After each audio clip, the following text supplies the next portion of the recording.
एक बार एक महात्मा के पास एक मैया अपने बालक को लेकर के गई और जाकर के उसने कहा कि महाराज जी देखिए ना, हमारा बेटा जो है गुड़ बहुत खाता है, तो आप इसे मना कर दें, आपका कहना शायद मान जाए, आपकी देववाणी है।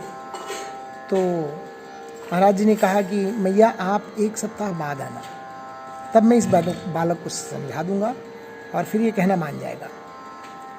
तो मैया चली गई, 7 दिन बाद फिर आई और आकर के उन्होंने कहा कि महाराज जी आपने कहा था कि हमारे बालक को आप समझाएंगे कि गुड़ थोड़ा सा कम खाना शुरू कर दे।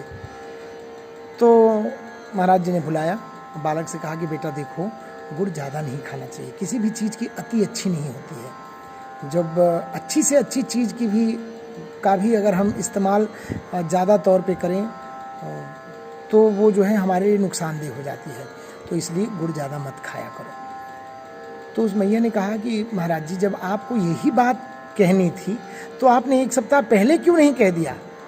1 सप्ताह बाद आपने बुलाया और बस इतनी ही बात आपको कहनी थी।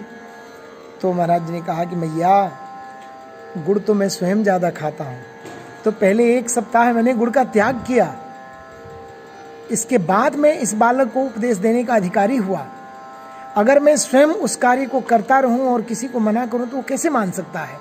इसलिए पहले स्वयं के जीवन में हमें अपने आचरण में लाना पड़ेगा।